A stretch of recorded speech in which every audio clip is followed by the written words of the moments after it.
meus queridos, tudo bom com vocês? No nosso último vídeo nós analisamos a primeira epístola de Pedro, no capítulo 1, versículos 1 e 2, onde nós vimos que Pedro destacou a posição que eles ocupavam em Cristo Jesus. Destacou aqueles irmãos que eles deveriam ter sempre em mente a posição que eles carregavam em Cristo Jesus. E agora Pedro vai fazer questão de ressaltar a esperança que temos em Cristo Jesus. E deixa eu te fazer uma pergunta. Aonde você tem depositado a sua esperança? Ora, Carlão, em Jesus Cristo. E será mesmo?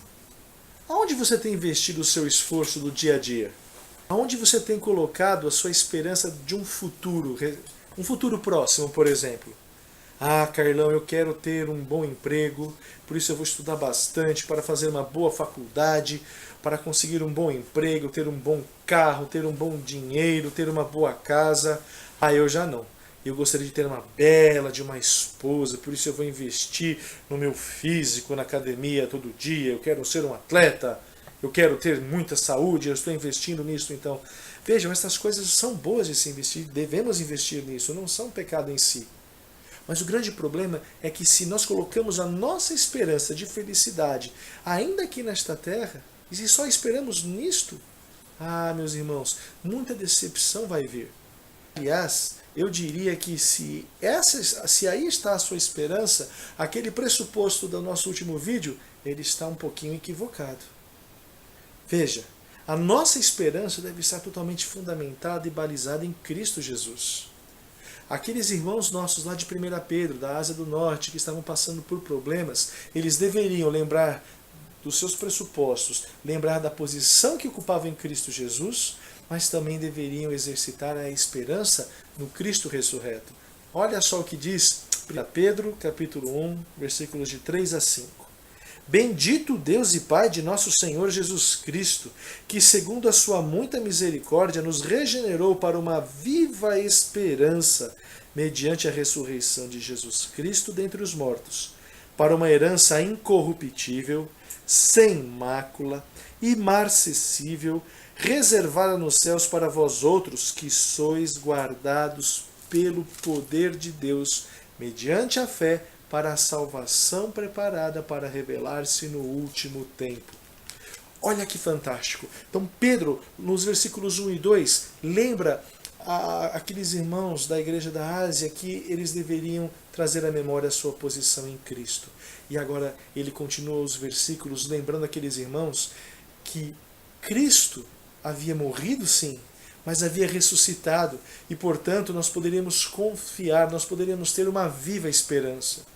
Não é uma esperança morta, não é uma esperança vazia que está apegada em coisas, em pessoas, em coisas que vão ser destruídas com o tempo, em coisas que vão perecer, ou seja, coisas que são deste mundo.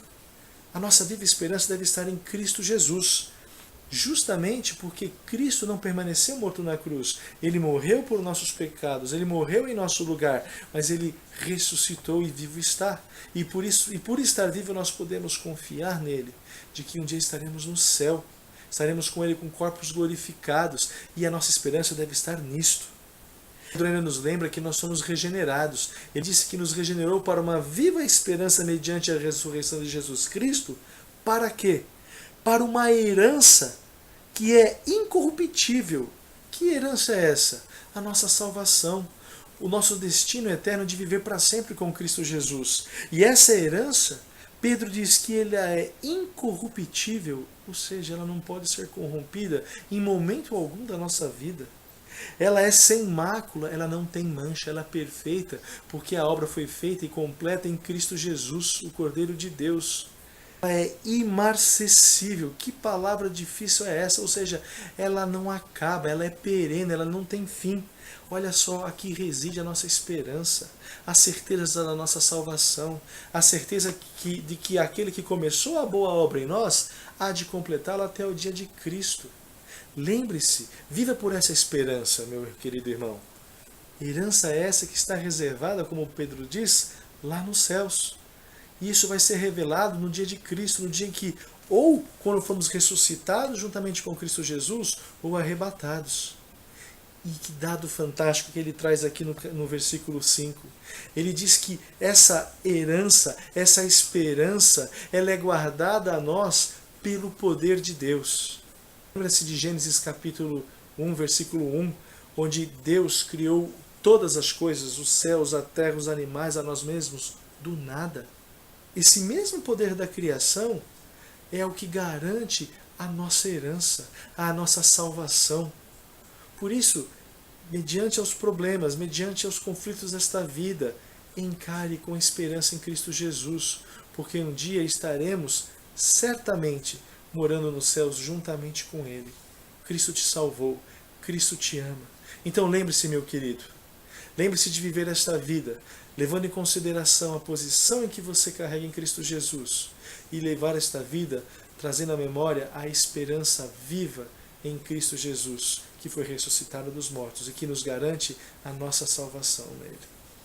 Que vocês tenham uma boa semana e que Deus abençoe vocês. Tchau.